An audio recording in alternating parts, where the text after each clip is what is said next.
Италийн ерөнхий сайд гэр бүлээ цуслуулж байна. Яагаад гэхээр нөхөр за би эхлээд танилцуулъя. Жоржио Мелони гэдэг эмэгтэй хүн байдаг.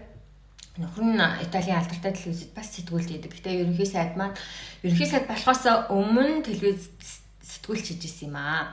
За ерөнхийдөө бол сүүлийн 1-2 жил нэлээд дуулайн тарьж байгаа ерөнхий сайд юу асан бэ гэхээр студид нөхөр нь нэвтрүүлэгч эмэгтэйтэй байжгаад камер бичиж байхад шууд бэлгийн дарамтанд оруулсан. Чи наалтаа унтах уу? Инээ тэрэгээ. Дээрээс нь чи манай группт элсчих чи хамгийн юм штэ гоё штэ тэгээд өөрийнхөө ингээ эвгүй газар мазар хүссэн аимшигтай муухай хараалын өгнүүдийг хэлсэн.